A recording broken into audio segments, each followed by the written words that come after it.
With the release of Challenger World 2, there's probably going to be a lot of players playing Len, but also Cadena.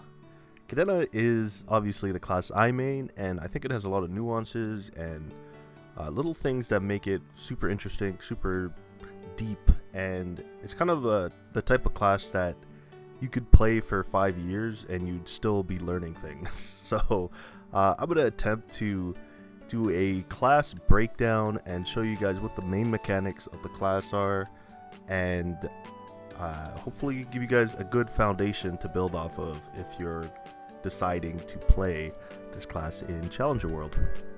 So the class has 2 or 3 main mechanics. Those mechanics are muscle memory, thrash, and pursuit.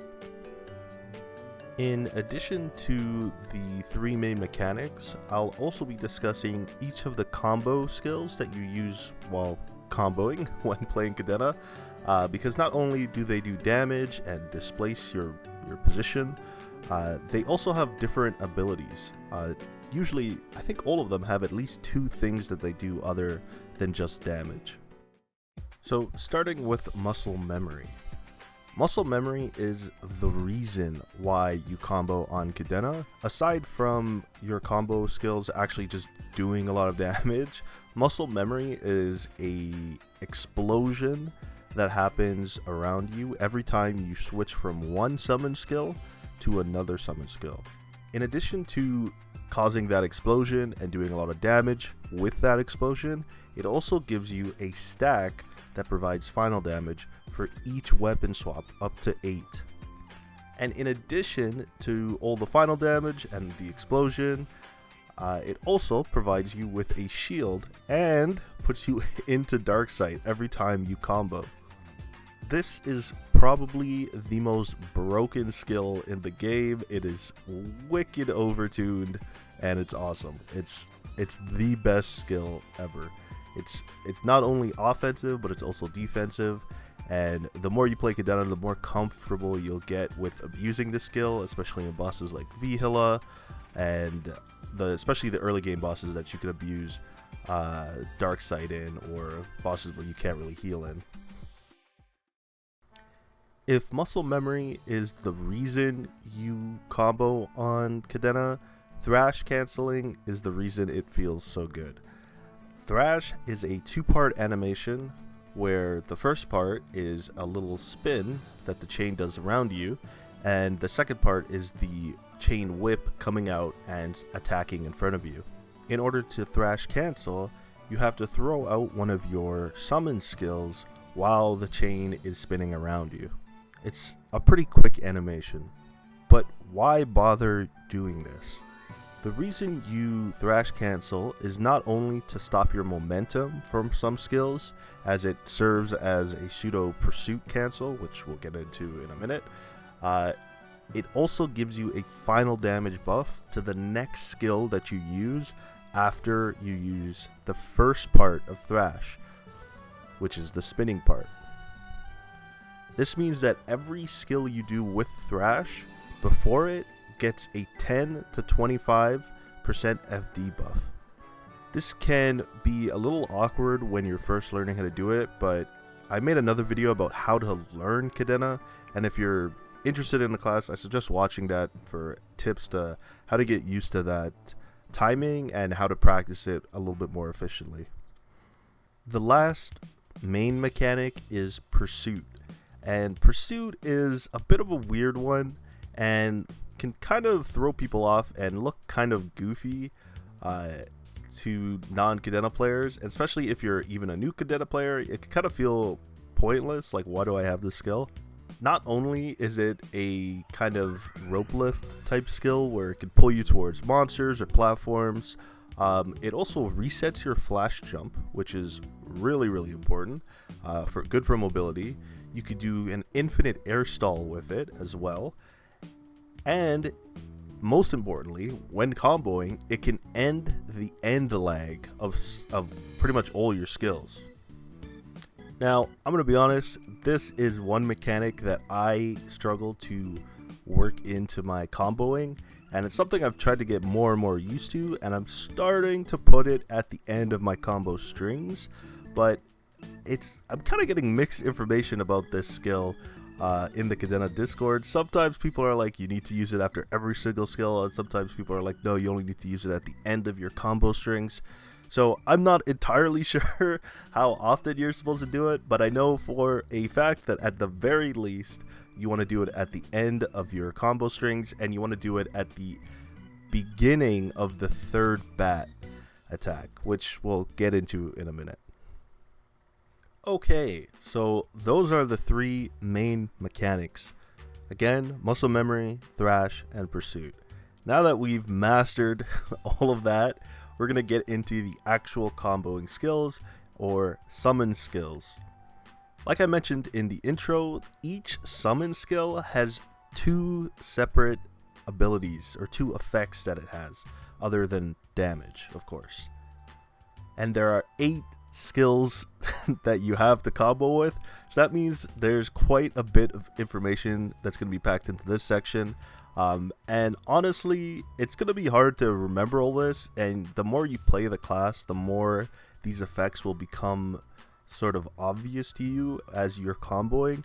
So if I'm explaining all this stuff and you're like, wow, this is a lot of freaking information, I'm not going to remember all this, you don't need to. You'll kind of just remember it as you're comboing, or you'll feel it as you're comboing. So if you're getting overwhelmed at this part of the video, don't worry about it. It's not super important that you memorize all this stuff right now.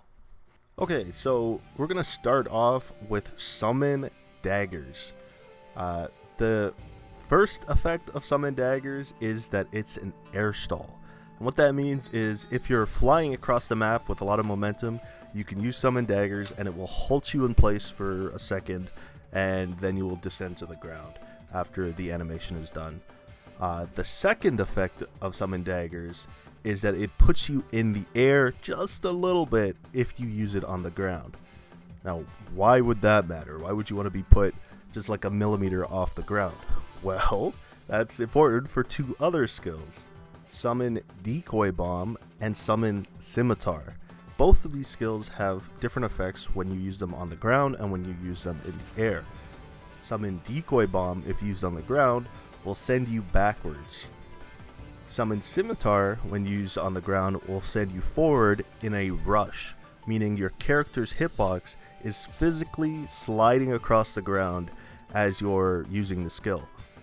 If you use Summon Daggers before Decoy Bomb, you'll get the in-air effect of Summon Decoy Bomb, which is to drop the bombs at your current position in the air. And if you use Summon Daggers before Scimitar, what will happen is you'll turn that rush skill into a blink, in other words, a teleport. Your hitbox will start from where you press the button, and your hitbox will teleport to the position in which the animation finishes. The next skill we're going to talk about is Summon Shotgun. Now, Summon Shotgun is an air stall that goes into a knockback, meaning that if you use it in the air, it will stop your position and then knock you backwards from whatever direction you're facing in. If you use it on the ground, it will just charge up and shoot you backwards. So really, it's a knockback with an air stall. But the second effect, because I'm going to include that, or I'm going to say that's all just one effect, the secondary effect is that it resets your pursuit. So if you remember in the pursuit section of this video, pursuit refreshes your flash jump. So what you could do if you want to be sort of sneaky, or if you want to be super mobile, you can pursuit, or you can flash jump, pursuit, flash jump, shotgun, pursuit, flash jump. And you could cover a lot of distance like that, although it's kind of unnecessary. I've never really found that it's that useful to ever do, but it is an option. The next ability is Summon Bat, or Summon Spike Bat is what it's actually called, but everyone just calls it Bat. This ability is kind of like Riven's Q if you play League of Legends. The first ability is that you can press it multiple times to get the three charges of the bat, and the second one is that you can move with the directional keys with the first 2 charges of Spiked Bat. The third one, you're locked in place unless you animation cancel it with either a Thrash cancel for your next ability, or you Pursuit cancel it and then you can move again. One thing that kind of sucks about Spiked Bat is that it only triggers 1 proc of muscle memory. It's only 1 skill. Each time you cast it, you only ever get the first muscle memory explosion from the first cast of Bat. That's unless you use Summon Shuriken. Summon Shuriken, when you throw it out, each tick of damage that it does counts as swapping to it. So if you summon Shuriken, it procs muscle memory, then you use your Bat, that procs muscle memory, and then the Shuriken's still hitting the boss, which procs muscle memory, and then you use the second cast, it procs, and then until it's done, basically. So that's why Summon Shuriken is so good to combo with Spiked Bats, and Summon Shuriken also works like this with all of your other skills as well. So that's why it's also so important to always have Summon Shuriken out and attacking. But if you're not super comfortable while doing that, it's not a terrible idea just to hold it so that you always have it for your Spiked Bat. The secondary effect of Summon Shuriken is that you could press it again and it will explode, which you almost never want to do. Like, pretty much almost never. You'd almost never ever want to explode it early, unless it's going to just like go off into fucking Timbuktu. You might as well explode it and get a little bit of damage. So the next skill we're going to talk about is Summon Claw. Now, Summon Claw is a skill that I thought only had 1 effect for a very long time. I thought it was just a down smash. It just brought you back down to the ground really quickly. But no, it's actually the only skill, or the only way you can animation cancel the next and final skill, Summon Brick, without losing its damage. Now, what do I mean by that? Summon Brick is a skill that if you cast it, it throws you in an arch shape, and if you hold up while you cast it, it throws you in a larger arch shape, throwing you even farther and even higher up, which can be useful in some bosses. But unlike all of your other skills, you cannot cancel the animation or the end lag of Summon Brick with Pursuit. If you do, you just lose the damage completely. However, if you press Summon Claw while your animation of Summon Brick is going off, it cancels the full length animation and you do it almost instantaneously. It's really cool. I didn't know this was a thing, and now I'm rebuilding a bunch of muscle memory in order to start doing it more often.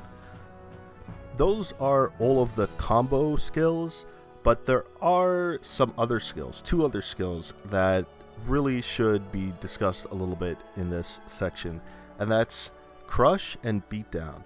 Beatdown is your burst skill, kind of. Beatdown is your bind, but it really is like the only actual burst skill other than your buffed Veteran Shadow Dealer, which is like your true burst buff. But Beatdown is like the only skill that is truly a burst skill in Cadena's kit, because everything else is just combo stronger. That's basically it.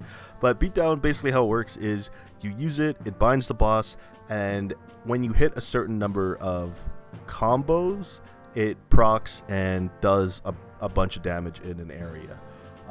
So it's basically your only burst.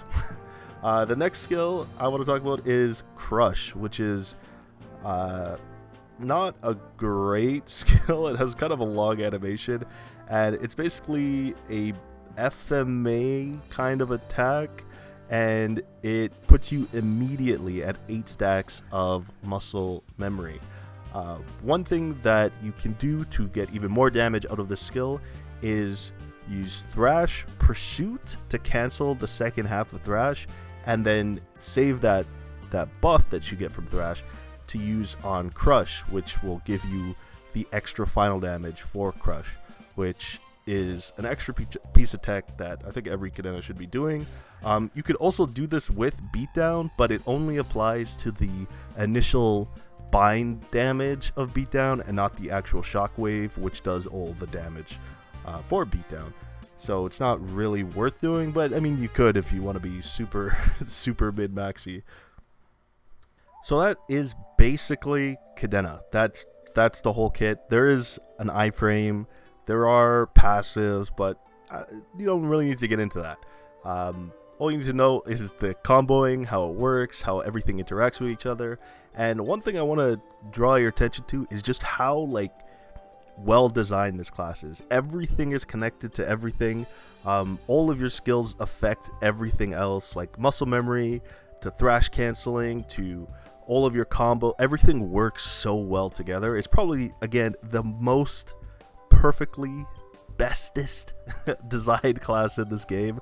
Whoever was making this class really cooked up something fucking interesting. I love it. It's so well made. And if you ever get into 6-job Cadena, you'll notice that all of your masteries kind of benefit all of your other masteries, except for like the last two kind of work independently of each other, but they still work with the first two, which is really, really cool. I think it's one of the tightest classes out there in terms of design. I think it's really well structured, really well made, and I hope you enjoy it as much as I do. And I hope this video gave you information you needed to play the class well, or at least understand it and appreciate what people are doing when you see them bossing on a Cadena.